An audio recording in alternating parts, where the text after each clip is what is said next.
ഒരു കുട്ടി 4ാം ക്ലാസ്സിൽ എത്തിയിട്ടുണ്ട്. വായിക്കാനും എഴുതാനൊക്കെ അറിയാമോ എന്ന് ചോദിച്ചു കഴിഞ്ഞാൽ കുറേയൊക്കെ അറിയാം.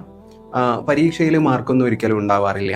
പഠനത്തോട് പൊതുവെ താല്പര്യം കുറവാണ്. ബാക്കിയുള്ള കാര്യങ്ങളൊക്കെ അങ്ങനെ കളികളും കാര്യങ്ങളൊക്കെ അങ്ങനെ നന്നായിട്ട് നടന്നു പോകുന്നുണ്ട്.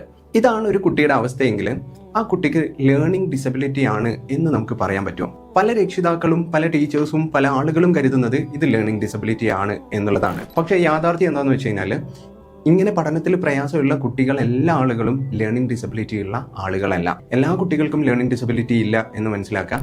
പല കുട്ടികളും പഠനത്തിൽ ഇത്തരത്തിൽ പിന്നോക്കം നിൽക്കുന്നത് മറ്റു പല കാരണങ്ങളും കൊണ്ടാണ്.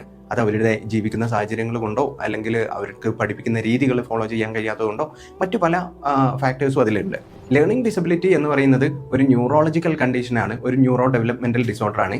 ഈ വ്യത്യാസം മനസ്സിലാക്കിയിരിക്കുക എന്നുള്ളതാണ് ഒരു കുട്ടിക്ക് എന്ത് സപ്പോർട്ടാണ് വേണ്ടത് എന്ന് തീരുമാനിക്കുന്നതിൻ്റെ ഏറ്റവും ഫസ്റ്റ് സ്റ്റെപ്പ് എന്ന് പറയുന്നത്.